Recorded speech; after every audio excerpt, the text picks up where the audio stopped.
Hello guys, this is वेद और मैं हूं आपका guide for SEBI grade A. Friends, मैं काफ़ी दिनों से सोच रहा था कि फॉरेक्स मार्केट करा दूं आपको। लेकिन मेरे सामने ये प्रॉब्लम थी कि फॉरेक्स मार्केट में आपको तभी करा सकता था जब आपको मैं फाइनेंशियल इंस्ट्रूमेंट्स के बारे में बता देता। ठीक है, तो अब मैंने financial instrument, derivative, forward, future options वगैरह सारा कुछ आपको बता दिया है। तो उम्मीद है कि आपको ये चैप्टर अच्छे से अब जाके समझ में आएगा, क्योंकि अगर मैं तब समझाता तब आपको समझ में नहीं आता। ये सारे कॉन्सेप्ट आपको जानने ज़रूरी थे। ये सारे कॉन्सेप्ट मैंने आपको बता दिया है।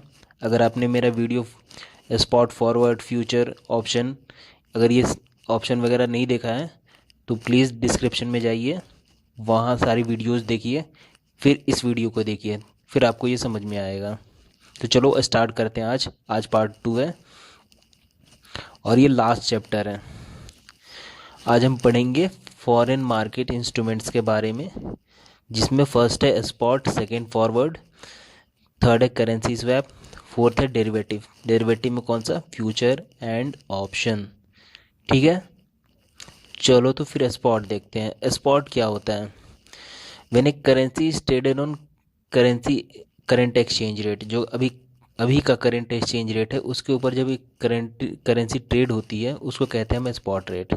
ठीक है, इसका टाइम पीरियड होता है T+2 डेज। T+2 डेज का मतलब कि आज अगर आपने डील की है, पेमेंट करने के वादा किया है, या फिर आप समझ लो कि आप अगर SBI के पास जाते हो और बोलते हो कि मेरे को रुपीज़ के बदले डॉलर चाहिए, तो आपको आज डिलीवर नहीं होगा, वो आपको परसों डिलीवर होगा। ठीक है, परसों। तो T+2 डेज उसी को कहते हैं। डिलीवरी इसकी T+2 डेज में ही होती है। ये दो टाइप के होते हैं स्पॉट रेट।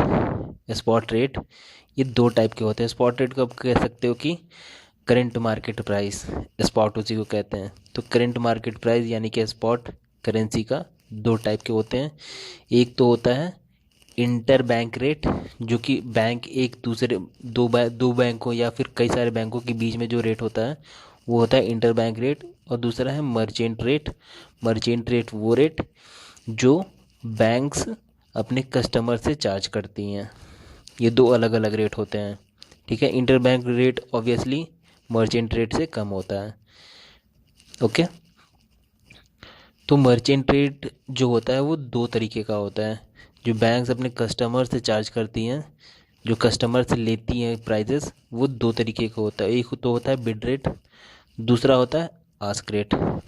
ठीक है, बिड रेट वो the rate at which banks by from the customer.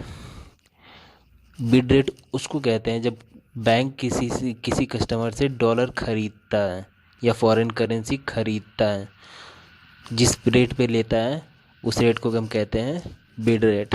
For example, मान लो अभी का एक्सचेंज रेट है, चल रहा है कि $1 = 75 रुपीज़। ठीक है, बट आप अगर डॉलर लेके जाओगे बैंक के पास, SBI के पास जाओगे, तो SBI आपको $7 में 75 रुपीज़ नहीं देगी। ठीक है, $1 में 75 रुपीज़ नहीं देगी। वो क्या करेगी? $1 में आपको 74.50 रुपीज़ देगी। 50 पैसे वो अपने पास रखेगी। ठीक है, आपको पूरा पैसा नहीं देगी, आपको 74.5 रुपीज़ ही देगी अगर आप $1 लेके जाओ बैंक के पास। ठीक है, तो बैंक के प्राइस अलग होते हैं। ठीक है, दो प्राइजेज होते हैं। एक तो बिड रेट होता है। बिड रेट वो जिस पे बैंक फॉरेन करेंसी खरीदती है। ठीक है, आस्क रेट। आस्क रेट का मतलब ये कि आप बैंक से डॉलर खरीदने जाओगे तो बैंक जिस रेट पे आपको डॉलर देगा, ठीक है, वो रेट होता है आपको आस्क रेट।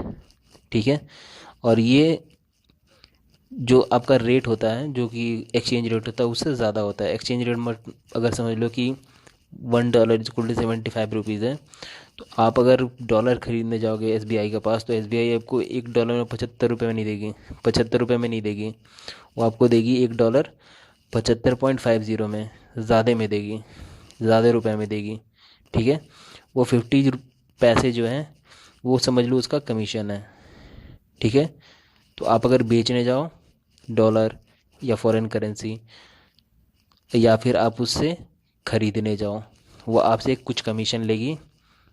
ठीक है, वो उसका अपना प्रॉफिट हो गया, क्योंकि भाई बैंक ने तो ये सारी बिजनेस कर ऐसे ही खैरात में तो खोल नहीं रखा है, उसको भी कुछ प्रॉफिट चाहिए ऑपरेशन करने के लिए, तो कुछ ना कुछ वो कमीशन बायर से भी लेती है, सेलर से भी लेती है।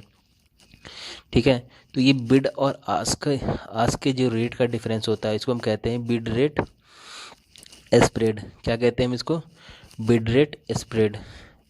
और फॉलोइंग जो एग्जांपल है, जो भी मैंने एग्जांपल बताया है उसमें आप देख सकते हो 75.50 minus 74.40 equal to 1 rupees. 1 rupees क्या है आपका? बिड और आस्क स्प्रेड है, यानी कि बिड और आस्क के बीच का अंतर है। ये बैंक्स को कमीशन के रूप में जाता है। अब आ जाओ फॉरवर्ड कॉन्ट्रैक्ट। फॉरवर्ड कॉन्ट्रैक्ट मैंने आपको बता रखा है फॉरवर्ड कॉन्ट्रैक्ट क्या होता है। अब देखो करेंसी के केस में क्या होता है फॉरेन करेंसी के केस में, when a bank enter into an agreement with a customer that it will buy और sell the currency at a pre decided date. ठीक है, जब बैंक किसी कस्टमर के साथ एक एग्रीमेंट में जाती है कि किसी एक पर्टिकुलर डेट पे डिसाइड की हुई डेट पे वो या तो करेंसी फॉरेन करेंसी बाई करेगी या सेल करेगी। यूजुअली इसका मैक्सिमम टाइम पीरियड होता है 3 मंथ्स का। मैक्सिमम टाइम पीरियड होता है इसका 3 मंथ्स का। चलो इसको एक एग्जांपल से हम समझते हैं। मान लो कि right now spot rate is इतना। मान लो कि अभी करेंसी का एक्सचेंज रेट चल रहा है $1 इक्वल टू 75 रुपये।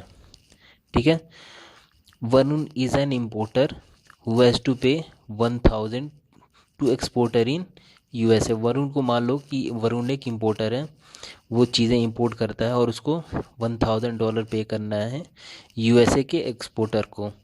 कब पे करना है? इम्पोर्टर को अभी तुरंत पे नहीं करना होता है, इम्पोर्टर को कुछ टाइम के बाद पे करना पड़ता है। ठीक है, इमीडिएट पेमेंट नहीं करना पड़ता है उसको। पेमेंट कब करना पड़ेगा? 3 मंथ के बाद उसको पेमेंट करना है। ठीक है, तो पेमेंट में भी टाइम है 3 महीने का। बट उसको डर लग रहा है। किस बात का डर लग रहा है? उसको डर लग रहा है कि 3 मंथ के बाद एक्सचेंज रेट जो है वो $1 इक्वल टू 80 रुपये का हो जाएगा। ठीक है, और अगर ऐसा हुआ तो उसको एक पेमेंट तो उसको डॉलर में करनी है ना, पेमेंट तो उसको डॉलर में करनी है। और अगर डॉलर ही महंगा हो गया तो $1 बराबर है 80 रुपये, तो $1 खरीदने के लिए उसको ज़्यादा रुपए देने पड़ेंगे, तो उसके लिए तो फिर ये घाटे का सौदा हो जाएगा। ठीक है, तो वो क्या करेगा कि अपना रिस्क रिड्यूस करने के लिए वो जाएगा एसबीआई के पास और उससे कॉन्ट्रैक्ट साइन करेगा। बोलेगा कि 3 महीने के बाद मेरे को $1000 चाहिए, और किस रेट पे चाहिए? वो $1 इक्वल टू 77 रुपीज़ की रेट पे चाहिए। ठीक है, दोनों के बीच में एग्रीमेंट हो गया। तो ये जो $1 इक्वल टू 77 रुपीज़ हो गया, ये कहा जाएगा आपका फॉरवर्ड रेट। ठीक है, फॉरवर्ड रेट ये लोग क्यों यूज़ करते हैं? इंपोर्टर या एक्सपोर्टर क्यों यूज़ करते हैं? अपना रिस्क कम करने के लिए। ठीक है,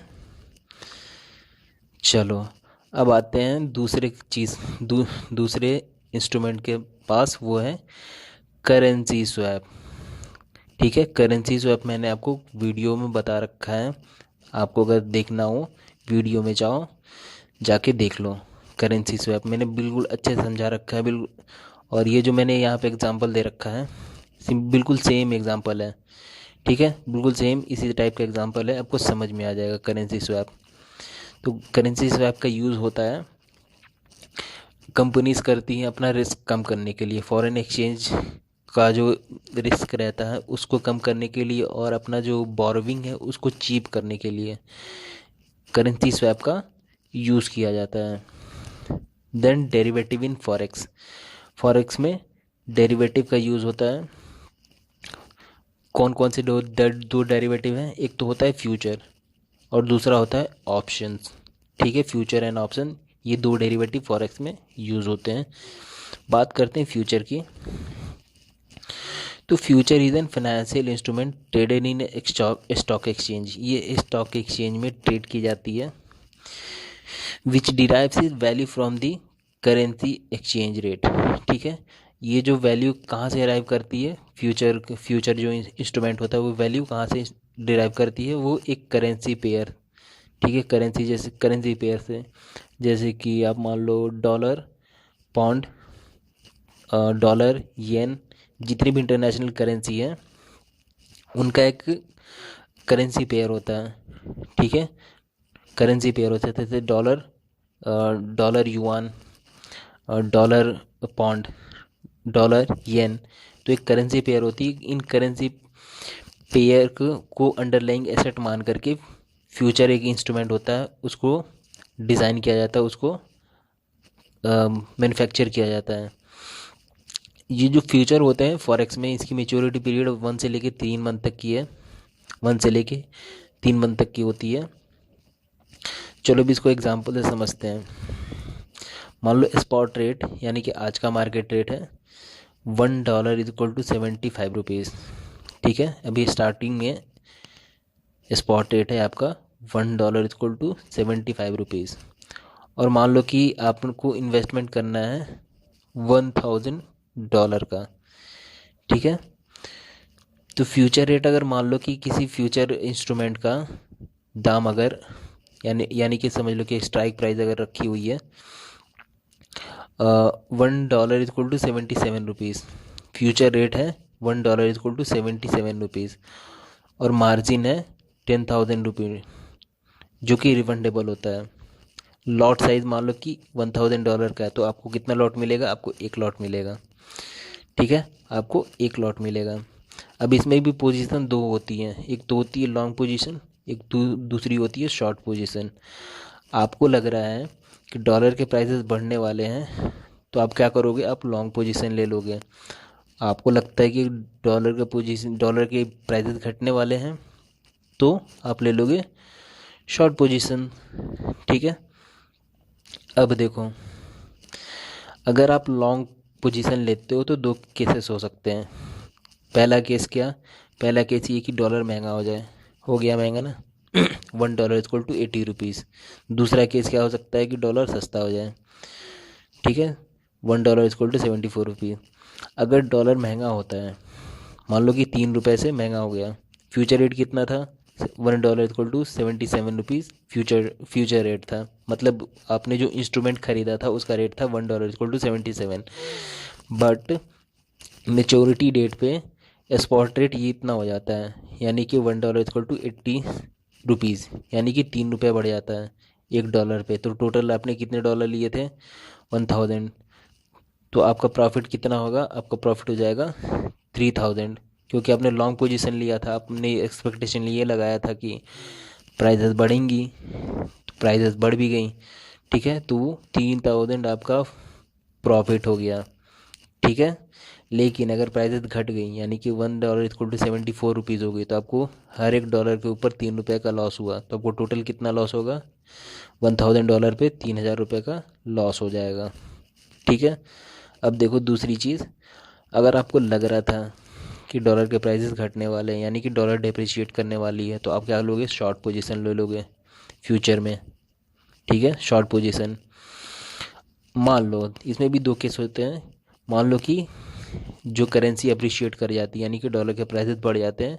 दूसरा केस ये कि डॉलर के दाम घट जाते हैं, 74 हो जाता है, $1 = 74। तो अगर डॉलर के प्राइस बढ़ जाते हैं तो आपने अंदाज़ा लगाया था कि डॉलर के प्राइस घटने वाले, बट घटा तो नहीं ना, उल्टे ₹3 बढ़ गया। तो आप यहाँ क्या करोगे? अपनी अगर शॉर्ट पोजीशन ले ली है और अगर डॉलर के दाम बढ़ गए तो आप ₹3 पर डॉलर पे लूज़ कर दोगे, तो आप टोटल कितना लूज़ करोगे? 3000 रुपीज़। ठीक है, केस दो, अगर करेंसी जो है डेप्रिशिएट कर जाती है यानी कि डॉलर के प्राइसेस घट जाते हैं, तो ये तो बिल्कुल आपके प्रेडिक्शन के मुताबिक हुआ ना। तो यहाँ पे आप क्या करोगे? हर एक डॉलर पे ₹3 जीत गए, तो आपको टोटल प्रॉफिट कितना होगा फिर? 3000 रुपीज़। तो ये होता है, ये इस तरह से काम करती है करेंसी का फ्यूचर। ठीक है, अब देखो, मान लो कि अगर आप एक्सपोर्टर हो, ठीक है, अगर आप एक्सपोर्टर हो तो आपको क्या मिलने वाला है? आपको 3 महीने के बाद पेमेंट मिलने वाली है। अगर आप एक्सपोर्टर हो तो आपको 3 महीने के बाद ही पेमेंट मिलेगी। ठीक है, तो आपके सामने एक चैलेंज आ जाता है, आपके सामने एक रिस्क आ जाता है कि आपको अगर 3 महीने के बाद पेमेंट मिले और करेंसी डेप्रिशिएट कर जाए, यानी कि अगर डॉलर के दाम घट जाए 3 महीने बाद, तो आप अगर एक्सपोर्टर हो तो आपको डर लगेगा, आपको, क्योंकि आपको नुकसान हो जाएगा। अगर डॉलर डेप्रिशिएट कर गई तो आपको नुकसान हो जाएगा, क्योंकि हर डॉलर के बदले आपको कम रुपीस मिलेंगे वापस। ठीक है, तो ऐसे में आप क्या करोगे? ऐसे में आप अगर कोई इंस्ट्रूमेंट यूज़ करना चाहते हो फ्यूचर का, तो आप क्या करोगे?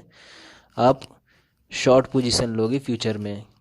आपको जिस बात का डर है आपको जिस बात का डर है आप उसी चीज़ पे बेटिंग करोगे।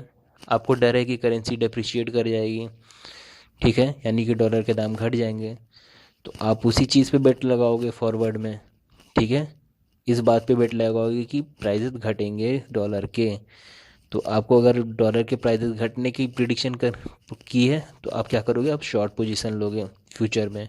ठीक है, चलो, अब मान लो कि आप अगर इम्पोर्टर हो, आपने इंपोर्ट किया है, पेमेंट आपको 3 महीने बाद करनी है, तो आपके सामने भी रिस्क है। मान लो 3 महीने के बाद डॉलर के दाम बढ़ जाते हैं। ठीक है, डॉलर के दाम अगर बढ़ गए तो आपको हर एक डॉलर ख़रीदने के लिए ज़्यादा रुपए देना पड़ेगा। ठीक है, हर एक डॉलर ख़रीदने के लिए ज़्यादा रुपए देनी पड़ेगी, तो आपके सामने भी रिस्क है एज ए इम्पोर्टर। तो आप क्या करोगे? आपको डर है कि डॉलर के प्राइसेस बढ़ जाएंगे, तो आपको जिस बात का डर है आप उसी बात में बेटिंग लगा लो फ्यूचर मार्केट में। ठीक है, तो आपको लग रहा है कि प्राइसेस बढ़ने वाले हैं डॉलर के, तो अगर लगता है प्राइस बढ़ रहे हैं तो आप क्या करोगे? आप लॉन्ग पोजीशन ले लोगे फ्यूचर में। ठीक है, तो इस तरह से ये जो फॉरवर्ड है, ये फ्यूचर है। फ्यूचर इंपोर्टर और एक्सपोर्टर और इंपोर्टर दोनों यूज़ करते हैं अपना करेंसी, अपना हेजिंग करने के लिए, यानी कि अपना रिस्क कम करने के लिए ये दोनों करते हैं। ठीक है, एक्सपोर्टर किस बात पे बेटिंग करता है? वो करता है कि डॉलर के प्राइस घटने वाले हैं तो वो शॉर्ट पोजीशन ले लेगा। इंपोर्टर को लगता है कि डॉलर के प्राइस तो बढ़ने वाले हैं, तो वो लॉन्ग पोजीशन ले लेगा। तो इस तरह से आप देख सकते हो कि दोनों अपना अपना रिस्क कम करने की कोशिश करते हैं। ठीक है, इसको हम कहते हैं हेजिंग। अब आ जाओ ऑप्शन में। ऑप्शन कितने तरीके के होते हैं? ऑप्शन 2 तरीके के होते हैं, कॉल ऑप्शन, पुट ऑप्शन। आपने अगर नहीं देखा हो तो वीडियो जाके ज़रूर देख लो, डिस्क्रिप्शन में है। अब देखो, फ्यूचर एंड ऑप्शन आपको अच्छी तरीके से समझ में आ गया। ओके, अब आप अगर एक्सपोर्टर हो और आपको अपना रिस्क कम करना है तो आप क्या करोगे? आप अगर एक्सपोर्टर हो तो आपको किस बात का रिस्क है? आपको रिस्क है कि डॉलर डेप्रिशिएट कर जाएगी, डॉलर के दाम कम हो जाएंगे। तो ऐसे में आप क्या करोगे? ऐसे में आप कॉल ऑप्शन में सेलर बन जाओगे आप, या फिर दूसरा ऑप्शन क्या है, पुट ऑप्शन में बायर बन जाओगे। ठीक है, पुट ऑप्शन में बायर बन जाओगे। कॉल ऑप्शन में सेलर क्यों? आपको बताने की ज़रूरत नहीं है, मैंने आपको वीडियो में सारा कुछ समझा रखा है कि ऑप्शन सेल कौन करता है और कॉल ऑप्शन सेल कौन करता है और पुट ऑप्शन बाय कौन करता है। कॉल ऑप्शन सेल करने का मतलब कि आपको लग रहा है कि प्राइसेस घटने वाले हैं, और पुट ऑप्शन बाय करने का मतलब आपको लग रहा है कि प्राइसेस घटने वाले हैं। ठीक है, चलो, अब अगर मान लो आप इंपोर्टर हो तो आपको किस बात का रिस्क है? आपको रिस्क है कि डॉलर के दाम बढ़ जाएंगे, यानी कि currency, foreign currency dollar appreciate कर जाएगी, उसके प्राइसेस बढ़ जाएंगे। ऐसे में आप क्या करोगे? कॉल ऑप्शन में बाई करोगे। कॉल ऑप्शन में बाई क्यों करोगे? क्योंकि कॉल ऑप्शन में बाई वही करता है जिसको लगता है कि प्राइसेस बढ़ने वाले हैं। ठीक है, दूसरा आप क्या कर सकते हो? पुट ऑप्शन में सेल कर दोगे। पुट ऑप्शन में सेल कौन करता है? पुट ऑप्शन में सेल वही करता है जिसको लगता है कि प्राइसेस बढ़ने वाले हैं। ठीक है, तो भाई आज के लिए इतना ही। करेंट फॉरेक्स मार्केट में इतना ही था। ठीक है, तो आपको कैसा लगा कमेंट बॉक्स में लिख के बताओ। अच्छा लगा हो तो एक लाइक भी ज़रूर दे दो यार, इतनी मेहनत करके मैं आपको बता रहा हूँ, ठीक है। और पहली बार आप अगर मेरा वीडियो देख रहे हो तो ये चैनल ज़रूर सब्सक्राइब कर लो, क्योंकि अगर आपको से भी पास करना है तो आपको सारा मटेरियल यहीं से मिलने वाला है, ठीक है। तो चलो गाइस, आपसे विदा लेता हूँ। खुश रहो, मस्त रहो। चलो भाई, बाय बाय।